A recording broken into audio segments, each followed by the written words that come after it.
6월 달에 총동원 주일과 라오스 단기 선교를 앞두고 준비 중에 있습니다. 그래서 6월에는 전도와 선교에 관한 메시지를 나눠야 할 것 같아서 고민하고 기도하다가 하나님께서 요나서의 말씀을 나누는 것에 대하여서 좀 마음을 주셨습니다. 전도와 선교의 메시지를 전하고자 하는데 요나서의 말씀을 나누게 된 이유는, 사실 요나라고 하는 사람은 사도행전 이후에 선교의 역사들이 펼쳐지는 것 또는 선교사들이 많이 나오는 것과는 조금 동떨어져 있는 구약의 선지자 중에 한 사람이 바로 요나입니다. 그런데 전도와 선교에 관한 메시지, 전도와 선교와 요나가 과연 무슨 상관이 있을까, 혹시나 궁금해하는 청년들이 있을까봐 말씀을 드립니다. 여러분, 요나는 성경이 기록한 최초의 선교사입니다. 성경의 여러 역사를 보게 되면, 여러 기록들을 보게 되면 이방 국가에 대하여서 하나님의 말씀을 전하고 예언한 선지자들이 굉장히 많이 있죠. 그런 사람은 요나 이전에도 많았고 요나 이후에도 굉장히 많았습니다. 그러나 이방 국가에 대해서 말하는 것뿐만 아니라 직접 찾아가서 하나님의 말씀을 전했던 선교사는 요나가 최초였습니다. 그러나 우리가 요나서에 대한 기록을 우리가 한 번쯤은 살펴보고 다 내용을 아는 줄로 압니다. 하나님께서 최초로 보내신 선교사의 기록인데, 그래서 하나님에 대한 사랑이 가득 담겨져 있어야 할 그런 최초의 선교 역사에 정작 선교사로 하나님의 부름을 받은 요나는 불편함을 감추지 못한 모습을 오늘 본문 가운데서도 보여주고 있습니다. 여러분, 대체 왜 요나는 불편함을 가졌으며 하나님은 왜 불편한 마음을 가진 이 요나를 끝까지 부르시고 선교사로 부르셨을까? 우리가 오늘 본문을 통하여서 요나를 향한 하나님의 피할 수 없는 부르심과 요나가 겪었던 갈등의 이야기를 통하여서 우리 역시 피할 수 없는 부르심을 받았다라는 사실과 부르심 속에 담겨진 하나님 아버지의 마음에 대하여서 우리가 함께 살펴보기를 원합니다. 먼저 우리가 1절과 2절의 말씀을 함께 읽어봤으면 좋겠습니다. 1절과 2절을 살펴보면 요나에게 갈등의 파도가 찾아오는 것을 우리가 보게 되는데, 우리 함께 1절과 2절 말씀 함께 읽어보도록 하겠습니다. 함께 읽습니다. 시작. 여호와의 말씀이 아미떼의 아들 요나에게 이르시되, 너는 일어나 저 큰 성읍 니느웨로 가서 내 앞에 상달되었음이니라 하시니라. 아멘. 하나님께서는 선지자로 활동하고 있었던 요나에게 너는 아수르의 수도 니느웨로 가서 내 명령을 수행하라, 나의 말을 전해라 라는 그런 명령을 하십니다. 이 명령을 듣자마자 요나의 마음 가운데는 심한 갈등의 파도가 치기 시작을 하는 거예요. 이 말씀을 들은 요나는 생각하겠죠. 하나님께서 대체 왜 이렇게 어려운 명령을 나에게 내리실까? 하나님께서 분명히 내가 이 명령을 들으면 마음이 어려울 걸 알면서도 하나님께서는 대체 나를 왜 이곳으로 보내려고 하실까? 라는 질문을 하게 됐을 겁니다. 왜 그러냐면, 여러분, 사실 조금 이상하죠. 요나는 한평생을 선지자로서 살아왔었던 사람입니다.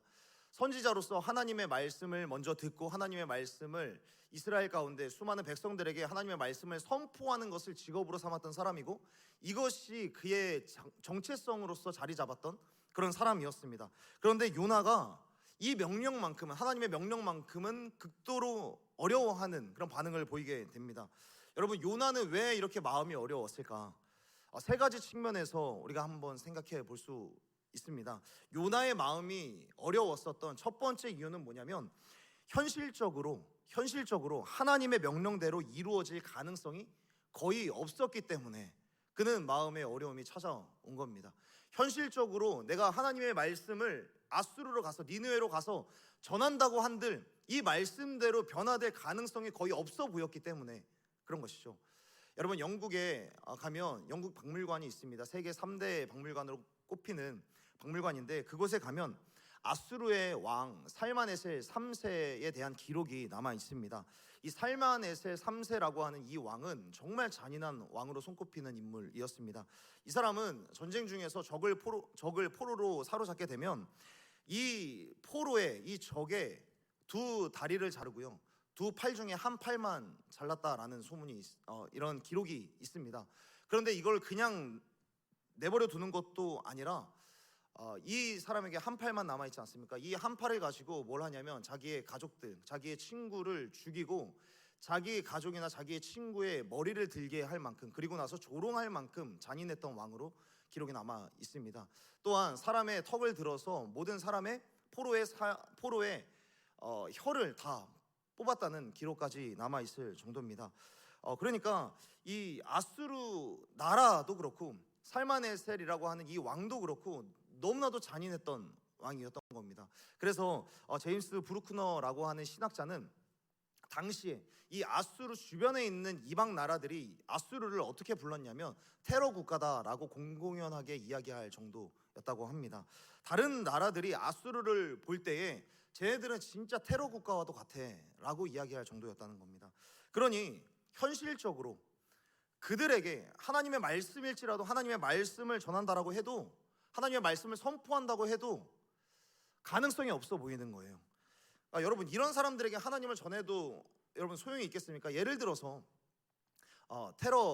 전 세계적인 테러 집단 IS가 자신의 진지로 있는 그런 도시에 가서 복음을 전한다라고 생각을 해보십시오. IS 테러 국가가 본부로 삼고 있는 지역에 가서 복음을 전하고 그곳에서 내가 회개의 복음을 전한다라고 한들 그들이 이 회개의 복음을 받아들이고 기독교로 개종할 가능성이 우리의 현실적으로 생각이 되겠습니까? 가능성이 있지라고 생각하는 사람은 거의 없을 겁니다. 그러니까 현실적으로 가능성이 거의 없어 보이는 이 현실 때문에 요나의 마음이 어려웠던 것입니다. 하나님, 이거는 가능성이 없어 보입니다 라는 마음이 그의 마음을 어렵게 했던 겁니다. 요나의 어려움은 이것뿐만이 아니었습니다. 요나의 마음이 어려웠었던 두 번째 이유는 공직자로서 공직자의 신념에 옳지 않은 그런 모습이었기 때문입니다. 그러니까 선지자 요나에 대한 기록은 이 요나서뿐만 아니라 열왕기하에서도 찾아볼 수 있는데요. 이 요나라고 하는 선지자는 북이스라엘의 13대 왕이었던 여로보암 2세가 통치를 하던 시절의 선지자였습니다. 이 여로보암 2세가 어떤 때였냐면 이스라엘의 13대 왕이면서 이 여로보암이라고 하는 이 사람의 이름의 뜻은 백성이 번성하게 되기를 원한다라는 그런 의미를 갖고 있습니다. 그러니까 그 이름에 걸맞게 여로보암 2세가 통치하던 북이스라엘은 북이스라엘 한정, 북이스라엘 시대에 있어서 최고의 전성기를 국가하던 그런 나라였습니다. 그러니까 먼저 영토를 확장하게 되는데, 그러니까 지금도 이스라엘 백성들이 어떤 때를 염원하고 있냐면 다윗과 솔로몬의 시대를 염원을 하고 있습니다. 그때가 이스라엘의 최고의 전성기였기 때문에 그때로 돌아가야 되고 그때를 회복해야 된다라는 것이 지금의 이스라엘도 여전히 갖고 있는 마음이에요.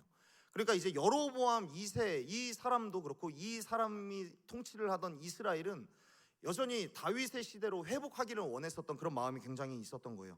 그런데 그때 때마침 여로보암 2세는 나라를 굉장히 부강하게 만듭니다. 다윗과 솔로몬이 통치를 하던 그 영토를 거의 확장을 하게 되고 강대국으로 뽑혔었던 아람 왕국과의 전쟁에서도 대부분 승리를 하게 되는 그런 일들이 있었습니다.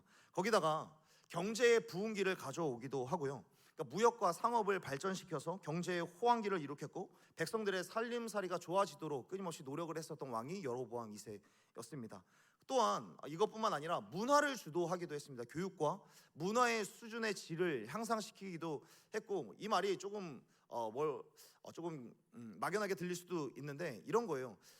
이 북이스라엘에서 넷플릭스 1위 하는 그런 드라마를 막 만들 정도고, 여기에서 전 세계를 호령하는 BTS 같은 그런 가수를 막 만들어내는, 그만큼 문화적으로도 수많은 나라들로부터 롤모델이 될 만한 그런 나라였던 것이죠. 그러니까 나름대로 이 말은 뭐냐면 좋은 시기에, 부흥의 시기에 하나님의 말씀을 선포했었던 사람이 요나였다라는 것이죠. 여러분, 우리가 성경을 보면은 많은 선지서들을 볼 수 있습니다. 그런데 선지서에 조금 암울한 특징이 뭐냐면 거의 대부분 아모스도 그렇고 호세아도 그렇고 예레미야도 그렇고 거의 대부분 자기 나라의 멸망에 대해서 선포를 합니다. 멸망에 대하여서, 재앙과 심판에 대하여서 선포를 합니다. 그러니까 이 선지자들도 마음이 좋을까요? 좋지 않을까요? 당연히 좋지 않겠죠. 하나님의 말씀이라고 하는데, 그리고 이대로 이루어지는 것들을 보면서 점점 이방 나라들로부터 재앙을 당하게 되고, 하나님의 심판의 손길이 자기 나라에 내가 예언한 하나님의 말씀대로 이루어지는 걸 보면서 다른 선지자들은 마음이 굉장히 어려웠을 거예요. 그런데 요나만큼은 여로보암 2세 시대에 하나님의 말씀을 선포하면서 이스라엘 우리 가운데 부강한 나라로 만들어 줄 것이다 라는 그런 하나님의 말씀을 선포하면서 그것이 그대로 성취되는 걸 경험을 하면서 하나님이 날 선지자로 부른 게 참 감사하다, 어떤 이 하나님의 말씀을 전하는 것에 대하여서 굉장히 만족도도 느끼고 보람도 많이 느꼈을 겁니다. 그런 요나에게 갑자기 자신이 사랑하는 이스라엘에 가장 큰 위협이 되는 아수르로 가서 회개의 복음을 선포해라 라는 말씀을 하고 있는 겁니다. 그것은 요나가 그동안 쌓아왔었던 명예와 그가 왕궁과 이스라엘 백성을 위해서 일했던 신념이라든지 자신이 지금까지 해온 예언과는 정반대되는 일처럼 느껴졌을 거예요. 더불어 이스라엘 백성들 역시 요나가 이스라엘을 위한 복음이 아니라, 이스라엘을 위한 하나님의 말씀을 예언하는 것이 아니라 적국인 니느웨로 가서 하나님의 말씀, 그들을 회복시키겠다는 하나님의 말씀을 전하는 걸 이스라엘 백성들이 보게 되면 우리나라를 배신했구나라는 그런 오해를 살 만한 행동이 될 수 있었던 겁니다. 그러니까 요나는 이 명령을 피하고 싶었던 것이죠. 지금까지 이스라엘을 위한 하나님의 말씀을 선포했는데 이제는 이스라엘이 아닌 이스라엘의 적국 아수르를 위한 하나님의 말씀을 선포해야 되니까 공직자로서의 그 마음에 불편했던 겁니다. 마지막 세 번째 이유가 있는데, 아수르로 가서 니느웨의 회복을 선포하고 회복할 기회를 주어라 라는 이 말이 싫었던 이유는 요나의 개인적으로 아수르와 이방 민족에 대한 그런 상처가 있었기 때문입니다. 개인적으로도 그렇고 역사적으로도 그렇고. 여러분들은 북한에 대한 감정이 어떤지 모르겠습니다. 물론 안 좋은 인식은 있겠죠.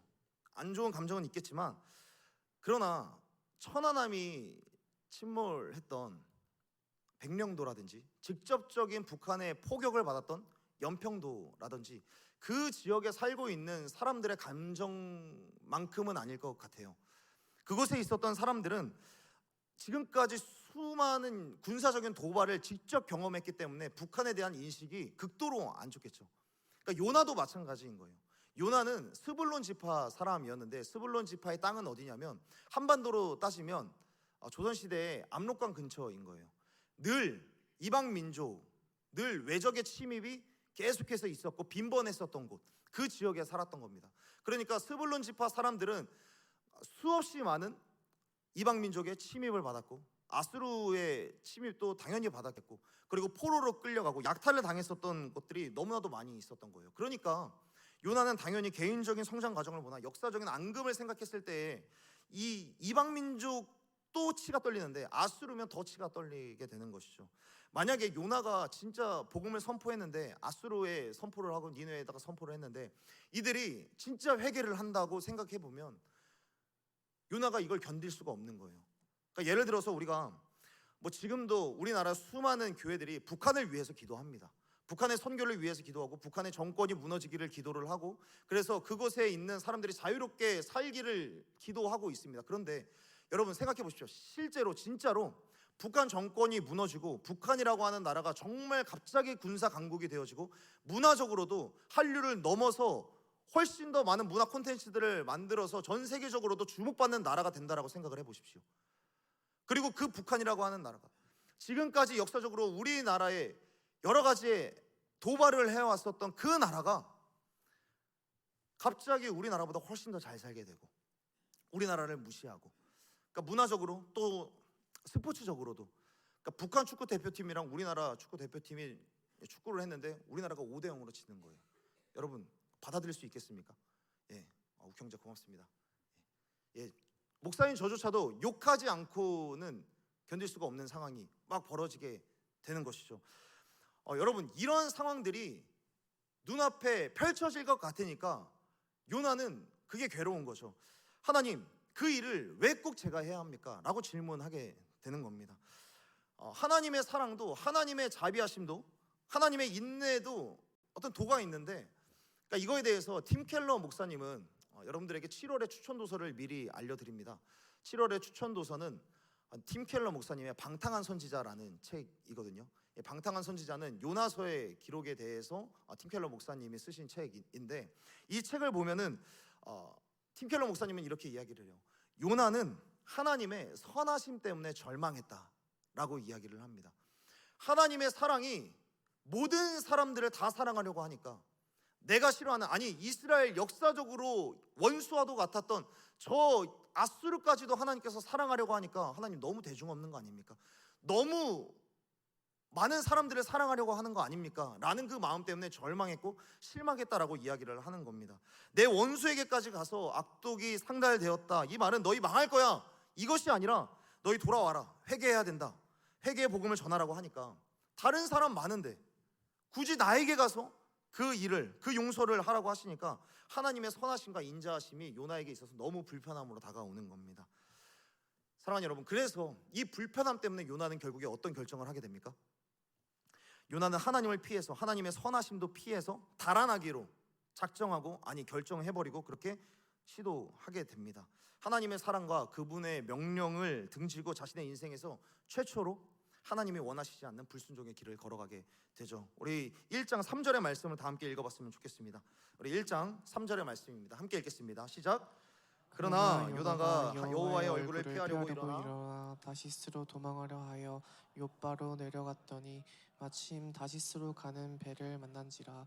여호와의 얼굴을 피하여 그들과 함께 다시스로 가려고 백삭을 주고 배에 올랐더라. 아멘. 하나님의 명령에 대한 불편함과 불쾌감을 감추지 못했었던 요나는 하나님의 명령대로 니느웨가 아니라 3절에 보면 다시스라는 곳으로 향하였다라고 이야기를 합니다. 니느웨라는 곳은 지금의 이라크 지역입니다. 그러니까 이스라엘에서 북동쪽으로 한 800km 정도 간 곳이 바로 니느웨인데, 이 요나는 니느웨가 아니라 지금의 스페인 지역으로 추정을 하고 있는, 그러니까 서쪽에, 이스라엘의 훨씬 서쪽으로 4,000km 정도 떨어진 스페인이라는 곳, 다시스라는 곳으로 도망하기를 시작을 하는 겁니다. 그런데 여러분, 그가 다시스라는 곳을 향하여서 갈 때 과연 진짜로 살아계신 하나님의 그 손길과 하나님의 바운더리를 벗어날 수 있다라고 생각을 했을까? 그 부분을 한번 생각해 봤으면 좋겠어요.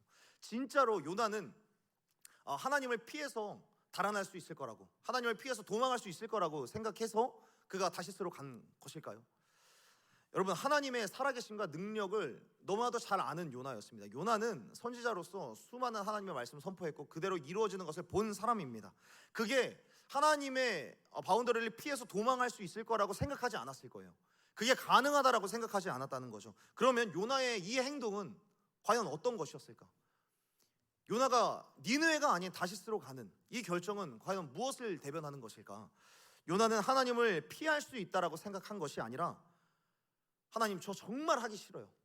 저 이 명령만큼은 제 마음에 정말 내키지 않습니다. 정말 하기 싫다라는 그 반감을 온 몸으로 표현을 하는 것입니다.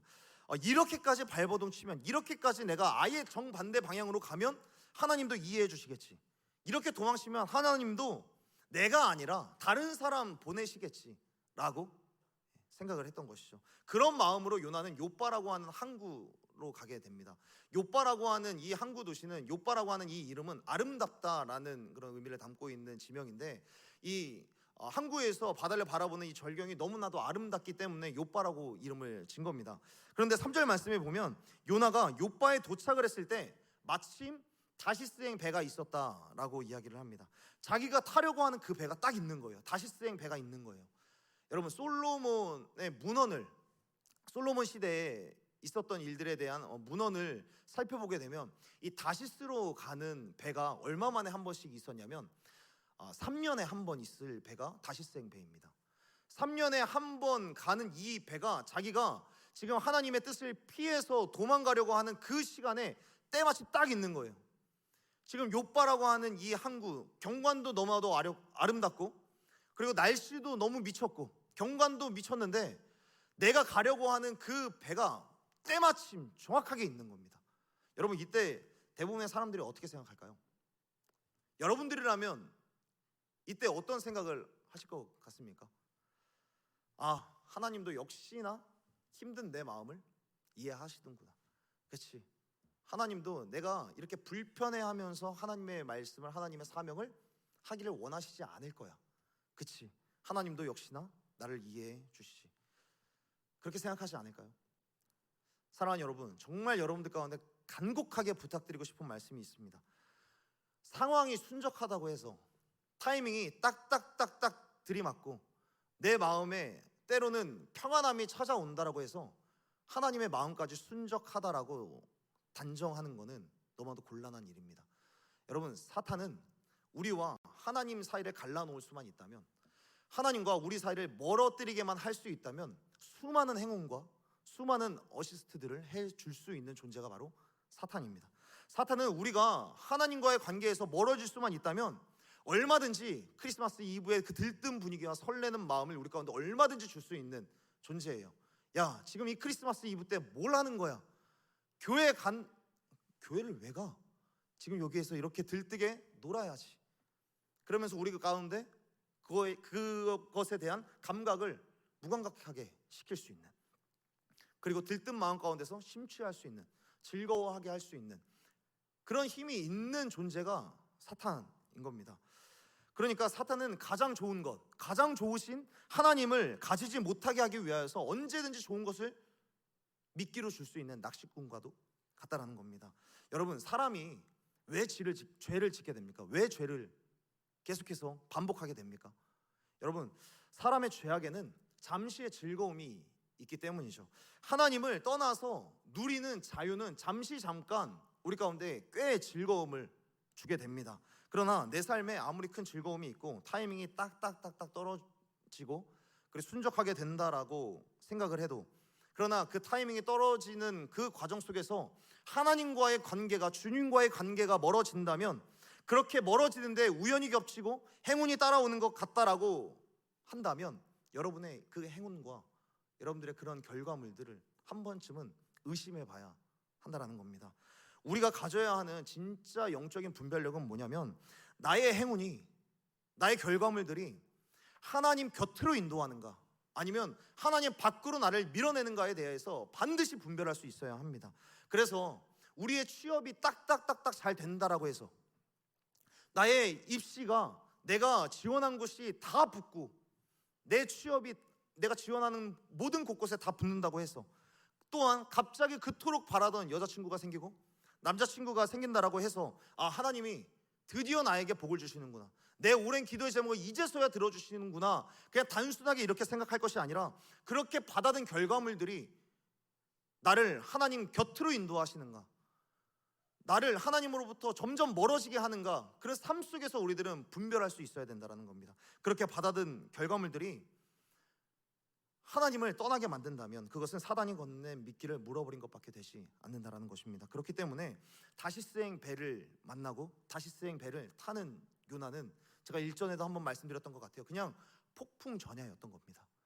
그리고 폭풍 전야, 이 말 그대로 다음에 바로 폭풍을 몰아치시는 하나님을 요나는 마주하게 됩니다. 우리 때가 되었을 때 하나님은 폭풍을 던지시고 마는 하나님이신 거예요. 우리 4절의 말씀을 함께 읽어봤으면 좋겠습니다. 4절의 말씀 우리 함께 읽으면서 확인해봤으면 좋겠습니다. 함께 읽겠습니다. 시작. 여호와께서 큰 바람을 바다 위에 내리심에 바다 가운데 큰 폭풍이 일어나 배가 거의 깨지게 된지라. 아멘. 요나가 마음이 어려웠죠. 마음이 불편했습니다. 그래서 하나님의 영적인 이 부르심을 피해서, 이 영적인 하나님의 그 부르심이 불편함으로 내 마음을 쳤을 때에 결국에 그것을 피하고 그것을 외면하고 자기가 원하는 대로 갔을 때에 그는 결국에 인생 전체를 뒤흔들 만한 큰 풍랑을 만나게 됩니다. 성경은 이 폭풍에, 이 풍랑에, 이 큰 풍랑에 하나님의 마음과 메시지, 하나님의 의도가 담겨져 있다라는 것을 언어를 통하여서 우리 가운데 말씀을 해주시는데요, 여기에서 큰 풍랑, 큰 바람, 여기에서 크다라고 하는 단어를 히브리어로 살펴보면 가돌이라고 하는 단어를 사용을 합니다. 가돌이라고 하는 단어를 사용을 하는데, 이 가돌, 큰이라고 하는 말은 또 어디에다가 붙입니까? 하나님께서 그냥 니느웨로 가라라고 말씀하셔도 좋은데 뭐라고 말씀하십니까? 큰 성읍 니느웨로 가서 말씀을 외쳐라라고 말씀하고 있습니다. 너가 너의 큰 성읍, 수많은 사람들이 있는 이 가돌의 성읍을 외면했기 때문에 내가 너에게 큰 폭풍, 가돌의 폭풍을 보낸다라고 하나님께서 말씀하시는 겁니다. 아니, 조금 더 정확하게 여기에서 보면 그냥 풍랑을 보내신다, 바람을 보내신다라고 성경은 기록하고 있는데, 여기에서 보내신다라고 하는 이 표현은 히브리어로 보면 창을 던지다라는 표현입니다. 창을 던지다, 돌을 던지다. 하나님이 큰 바람을, 큰 폭풍을 그냥 손에 쥐고 요나를 향하여서 그 냈다 던져버리시는 겁니다. 때로는 과격하죠. 그러나 하나님께서는 이렇게라도 해야 얘가 정신을 차리고 얘가 깰 것 같으니까 하나님께서 그렇게 큰 폭풍을 던져버리시는 겁니다. 큰 도시를 들어가기를 거부했던 요나는 하나님이 창처럼 던진 큰 풍랑을 맞고 큰 폭풍 속에 갇히게 되는 것입니다. 사랑하는 여러분, 여러분의 신앙에 만약에 폭풍이 치고 있다면, 큰 풍랑이 일고 있는 것 같다면, 여러분들의 관계에 큰 바람이 일고 있다면, 여러분들의 직장 생활 가운데 큰 폭풍이 몰아치고 있다면, 그 생활 가운데서 고작 감사의 제목이 어떤 재물에 관련되어 있다면, 여러분, 혹시 내가 하나님의 마음 반대편으로 요나처럼 달아나려고 하는 그런 모습이 있지는 않는지, 하나님의 이해만을 바라고 있는 것은 아닌지 점검해 봐야 할 때입니다.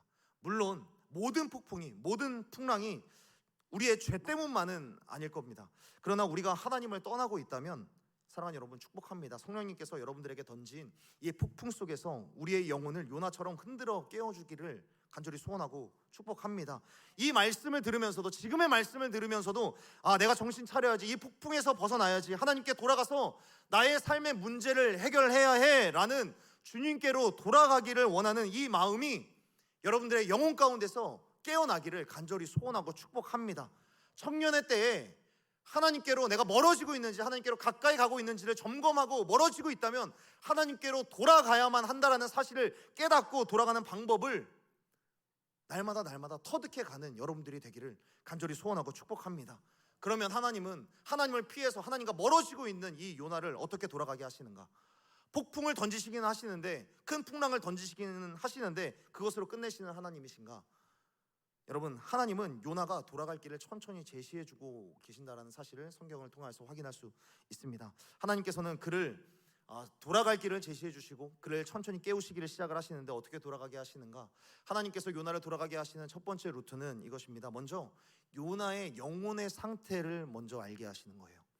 요나의 상태를 알게 하는 것.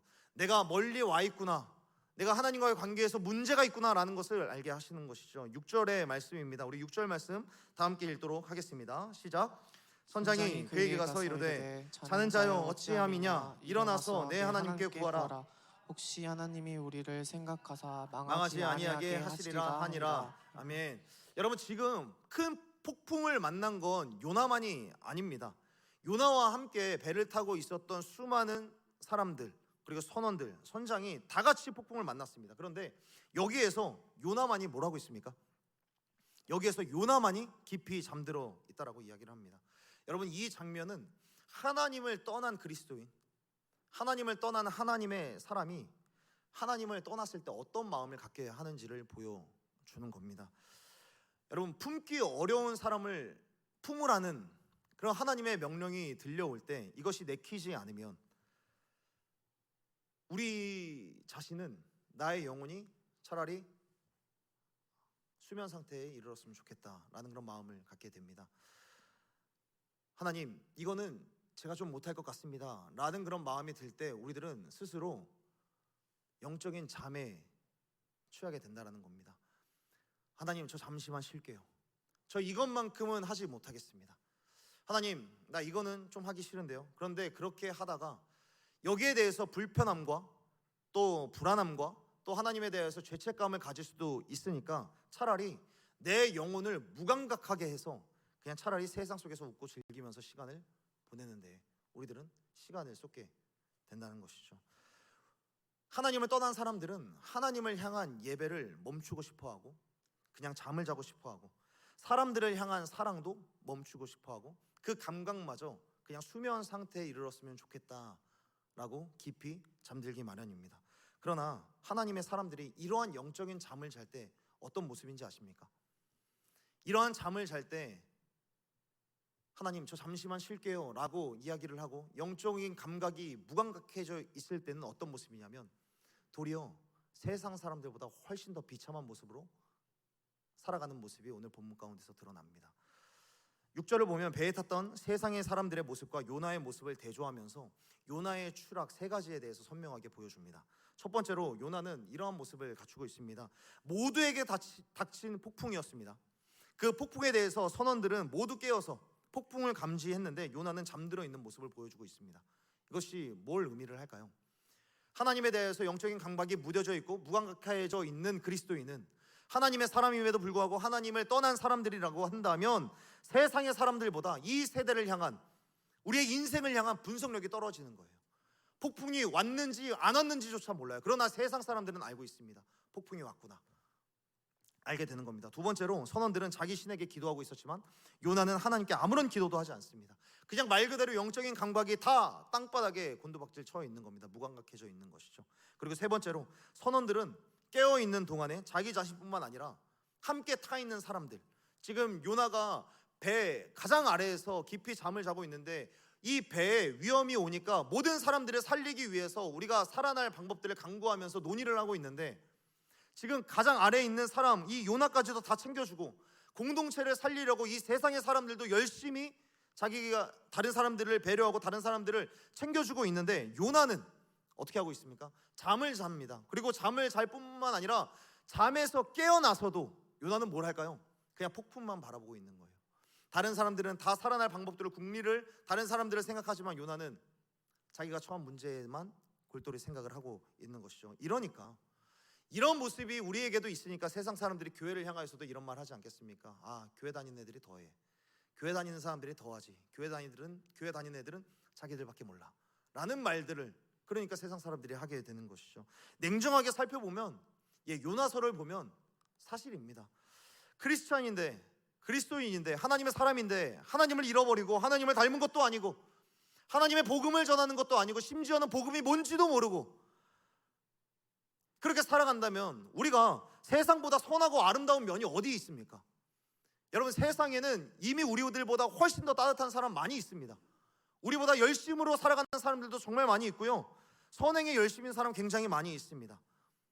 그러니까 요나서는 우리를 통해서 뭘 알려주냐면 하나님을 잃어버린 요나의 모습을 통하여서 하나님을 잃어버린 너희는 어쩌면 세상의 아들딸보다 훨씬 더 못한 존재다 라는 것을 잔인하게 말씀하시는 겁니다. 하나님은 잠든 요나의 영혼을 깨우기 위해서 폭풍을 보내시기는 하는데 정작 그를 깨운 건 뭐인지도 한번 생각을 해봐야 돼요. 여러분 폭풍을 하나님께서 보내시긴 하셨죠. 그런데 정작 깊이 잠에 든 이 요나를 깨우는 사람들은 누구입니까? 하나님을 알지 못하는 그냥 자기 신에게 기도하는 세상의 사람들이 지금 요나를 흔들어 깨우고 있는 겁니다. 하나님은 세상을 통하여서 요나에게 지금 소리치고 있는 겁니다. 그리고 요나를 비판하고 계시는 것이죠. 여러분 세상이 이 세상 사람들이 교회 사람을 꾸짖을 수 있습니까? 꾸짖는 게 말이 된다고 생각하십니까? 지들이 뭔데 꾸짖습니까? 하지만 성경을 보면 오늘 말씀에 따르면 그럴 수 있다는 거예요. 세상이 얼마든지 교회를 향하여서 꾸짖을 수 있다는 겁니다. 잠든 영혼을 깨우시기 위해서라면 하나님은 세상을 통해서 믿지 않는 사람을 통해서도 우리에게 말씀하신다는 거예요. 모든 세상이 하나님의 손 안에 있기 때문에 하나님은 하나님을 잃어버린 하나님의 사람을 깨우기 위해서 어떤 방법을 사용하시는가? 세상을 통해서도 우리들에게 하나님을 제대로 믿지 않으면 야, 너 똑바로 예수 믿어. 세상을 통해서도 세상 사람들은 우리들에게 소리칠 수 있다는 겁니다. 물론 이 세상 사람들이 어떤 구원을 받는다는 것도 아닙니다. 세상이 진리를 갖고 있다는 말도 아니에요. 여러분 유일한 길, 유일한 진리, 유일한 생명은 예수 그리스도밖에 없습니다. 예수 그리스도만이 유일한 길이고 진리고 생명이십니다. 믿으십니까? 그런데 이 유일한 길, 유일한 진리, 유일한 생명이신 예수 그리스도를 잃어버리면 그것을 떠나 있으면 세상은 우리들에게 소리칠 수도 있다는 거예요. 야, 너 똑바로 예수 믿어. 선지자요, 선교사였던 요나도 선자에게 혼이 나는 겁니다. 하나님은 때로 세상에서 이런 영적인 수치심을 당하게 하는 거예요. 똑바로 살아라. 세상을 통해서 말씀하고 계시는 겁니다.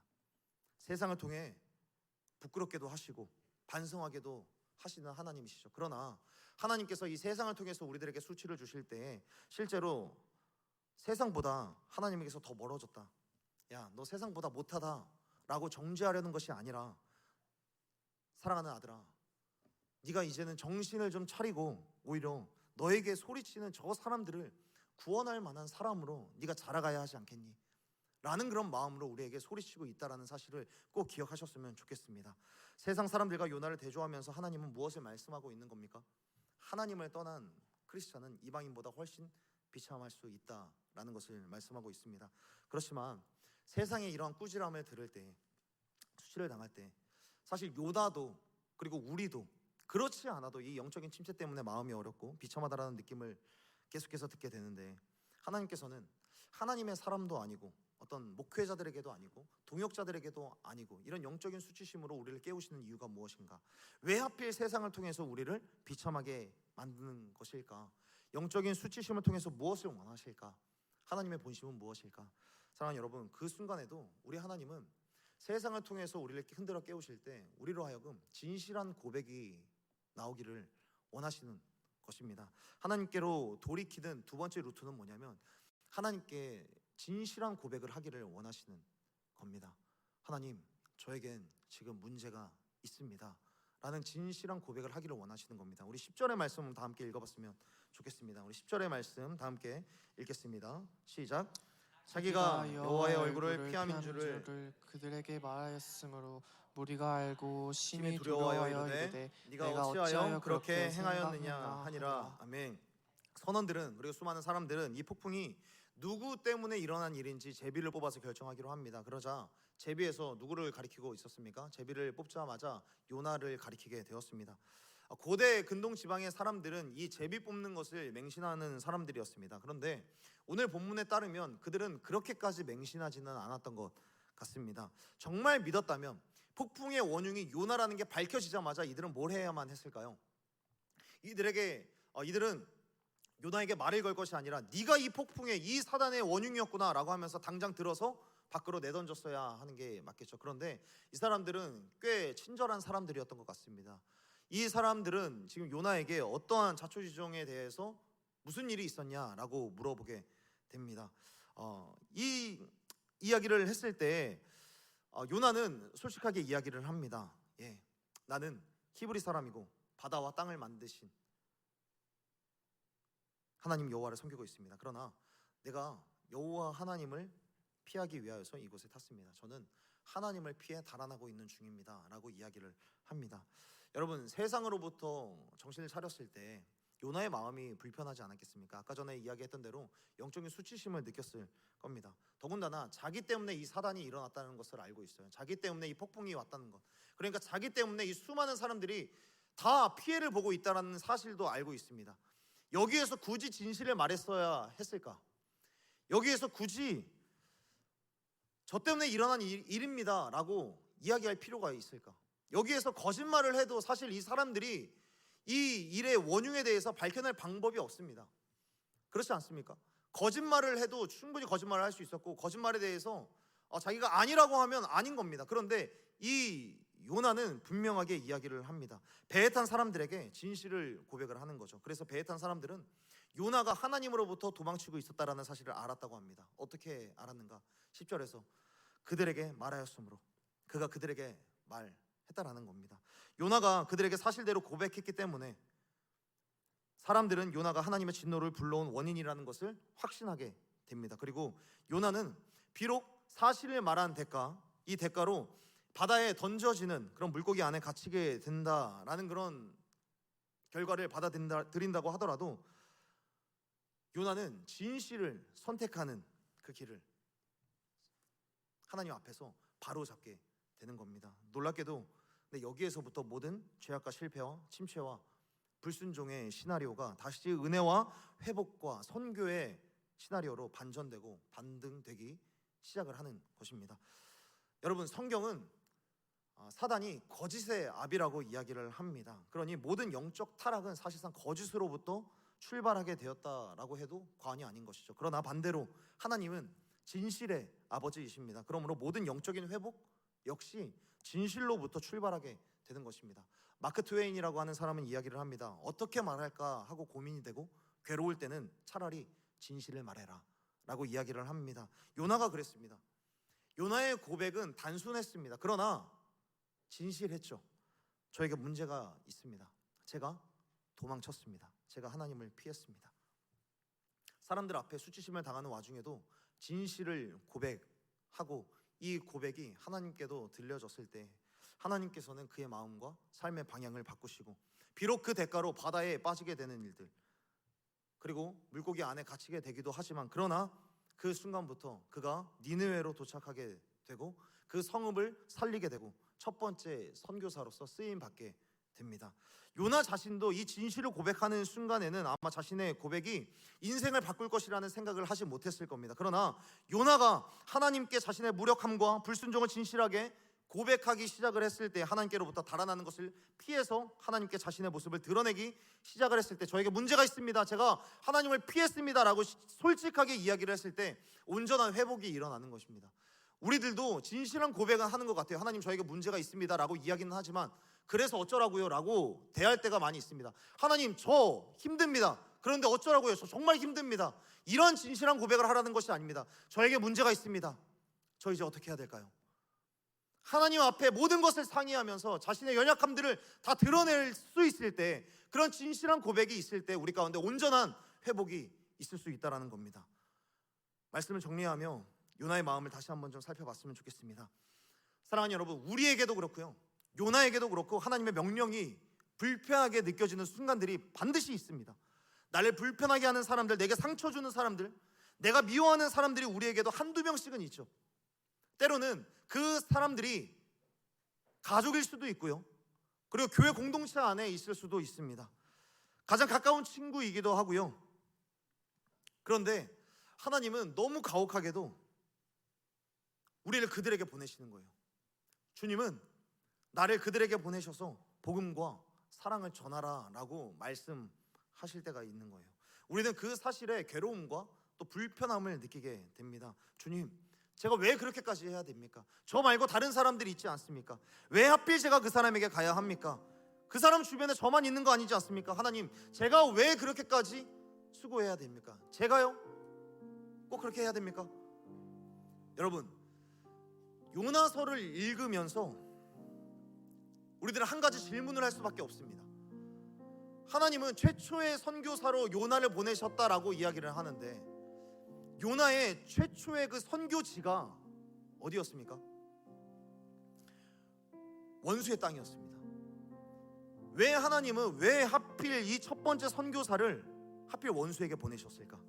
왜 하나님은 요나에게 다른 이방 나라들 많이 있지 않습니까? 아까 전에 이야기했던 아람 나라도 있고 모압도 있고 에돔 왕국도 있는데 왜 하필 그 악독하기로 소문이 자자한 모든 나라들이 이야기하는 테러 국가 아수르로 왜 요나를 보내셨을까? 그것도 처음으로.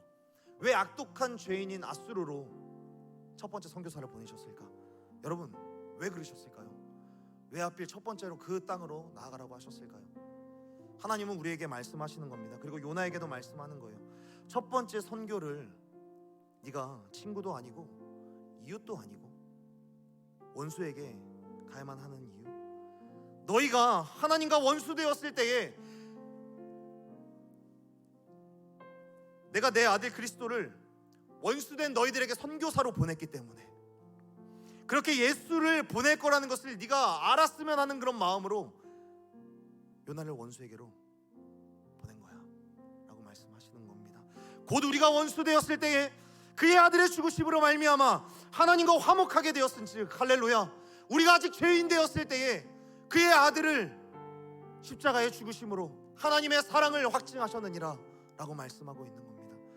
하나님을 등지고 하나님을 뒤로하고 세상을 향해 달아나던 죄인이자 원수인 우리를 위해 오셨던 선교사 예수 그리스도를 생각해보면 답이 뻔히 나오는 겁니다. 우리 예수 그리스도께서는 요나처럼 망설이지 않으셨습니다. 왜 내가 가서 저 따위 쓸모없는 사람을 위하여서, 저 따위 쓸모없는 죄인들을 위하여서 내가 왜 십자가를 져야 합니까? 라고 따지지 않으셨고 망설이지 않으셨고 우리를 위해 십자가를 지시고 우리 가운데 찾아오시고 우리 가운데 낮아지신 예수님, 원수를 위해 자기 생명을 던지시는 예수님의 마음을 미리 보여주시려고, 미리 알게 하시려고 하나님은 선지자 요나를 선택하셔서 선교사로 원수인 아수르로 보내신 것입니다. 여러분, 왜 하필 요나였을까요? 사실 요나는 불순종의 아이콘이 아닙니다. 단순히 이 한 번의 사건으로 불순종한 선지자라는 그런 프레임이 씌워져 있는데, 사실 이 요나는 평생 순종의 사람으로 살아왔었던 사람입니다. 그런데 이때 딱 한 번 불순종한 거예요. 그는 사실 누구보다 하나님께 순종한 사람이었고 순종한 선지자였습니다. 하나님께서는 그래서 이 순종의 요나를 믿으셨죠. 물론 요나가 이 딱 한 번 불순종을 향하여서 원수를 향해 나아가는 것, 이것을 못했을 때 사실상 요나는 알았을 거예요. 아, 내가 하나님의 말씀을 순종해도 내가 나의 힘으로 도저히 못하는 것이 있구나. 내가 원수만큼은 사랑하지 못하는구나. 나의 힘으로는 저 땅으로 내가 나아갈 수 없구나. 요나는 이 명령을 받아들였을 때 알게 되었을 겁니다. 그래서 하나님은 자신이 사랑하시는 이 선지자에게 마지막인 이 조각을 채워주시려고 하셨던 겁니다. 하나님은 요나의 부족함을 드러내서 고통스럽게 하려고 하시는 것이 아니라 요나의 부족한 이 사랑, 너의 힘으로도 할 수 없는 것 알았지? 하지만 내가 그 사랑을 채워주기 위해서, 내가 그 사랑을 채워주기 위해서 예수 그리스도의 마음을 주시기 위하여서 그를 부르신 겁니다. 그래서 하나님은 요나가 불순종하는 그 순간에도 하나님은 요나를 포기하지 않으셨고, 우리 아까 세이머들이 찬양했을 때처럼 지치지 않으시는 하나님은 그를 끊임없이 추적하셔서 바다 끝에 거할지라도, 새벽 날개를 치며 바다 끝에 거할지라도 내가 거기서 너와 함께 하겠다라는 그 말씀대로 그를 포기치 않으시고 끝까지 데리고 올 수 있었던 겁니다. 헌신할 수 있었지만 마음까지는 닮을 수 없었던, 괴로워하는, 그래서 하나님을 피할 수밖에 없었던 요나, 순종의 사람이었지만 일생을 걸었지만 마음의 한계를 넘을 수 없었던, 이 원수까지도 사랑하라라고 하는 이 말씀은 지킬 수 없었던, 마음의 한계를 넘을 수 없었던 이 요나를 아시고 자기 힘으로 넘을 수 없었던 이 요나의 한계, 이 미움의 성벽을 하나님의 사랑이라고 하는 이 장대로 뛰어넘게 하시기 위하여서 요나를 부르신 것입니다. 요나는 니느웨를 향한, 전 세계를 향한 하나님의 사랑을 알려주시는 사랑의 이야기이기도 하시지만 어쩌면 요나 한 사람을 향한 하나님의 사랑 이야기이기도 한 겁니다. 그리고 하나님의 마음과 때로는 너무나도 멀리 떨어져만 가는 우리를 향한 하나님의 사랑의 초청장인 것입니다. 사랑하는 여러분, 이제는 우리가 6월 한 달 동안은 주님을 잃어버린 영혼들을 향하여서 나아가기로 작정을 하고 그런 한 달을 보내기로 하나님 앞에 결단했습니다. 또한 선교팀은 라오스라고 하는 미지의 땅으로 우리들은 나아가게 될 것입니다. 참여하면서 괴로울 수 있을 거예요. 많은 사람들을 만나게 될 텐데 이상한 사람들도 많이 만나게 될 겁니다. 전인미답의 땅과 전인미답의 사람들과 만나게 될 겁니다. 전도를 하는데, 선교를 하는데 왜 이런 어려움을 겪어야만 하지? 하나님, 제가 이 일을 꼭 해야만 합니까? 제가 꼭 저 사람에게 가야만 합니까? 이 질문이 우리 가운데 나올 수도 있을 겁니다. 그러나 그럴 때마다 주님은 말씀하시죠. 네가 감당할 수 없는 사람들을 나의 사랑으로 감당하게 하려고 내가 너를 보낸다. 나를 위해 그 영혼을 데리고 와주지 않을래? 하나님의 피할 수 없는 부르심이 들려올 때에 잃어버린 영혼들을 향해 하나님의 손을 펼칠 수 있는 저와 여러분이 되기를 간절히 소원하고 축복합니다. 내 마음이 있는 곳으로 너의 발걸음과 너의 손길을 향해 주지 않을래? 너의 발걸음과 너의 손길과 너의 마음까지도 함께 가기를 원한다라고 말씀하시는 이 하나님의 전도와 이 선교의 초청장을 갖고 세상으로 나아가서 우리의 물질을 드리고 우리의 마음을 드리고 우리의 삶을 드릴 수 있는 사랑하는 하나님을 사랑하는 우리 하나님의 청년들이 되기를 간절히 소원하고 축복합니다. 우리 함께 찬양하며 기도했으면 좋겠습니다. 이 시간에 말씀을 떠올리며 찬양하기를 원합니다. 이 낮은 곳으로 원수된 우리를 위하여서, 죄인 되었을 때 그리스도께서 우리를 위하여서 죽으심으로 하나님의 사랑을 확증하신 하나님 아버지의 사랑을 갖고 주님을 잃어버린 자들에게 나아가는, 주님을 멀리하는 우리들이 아니라 점점 주님과 가까워져서 주님의 사랑을 전할 수 있는 내가 되게 하여 주옵소서. 낮은 곳으로 임하신 우리를 섬기신 예수 그리스도의 사랑을 온전히 담게 하여 주옵소서. 우리 이러한 마음으로 함께 찬양하며 결단하며 나아갔으면 좋겠습니다.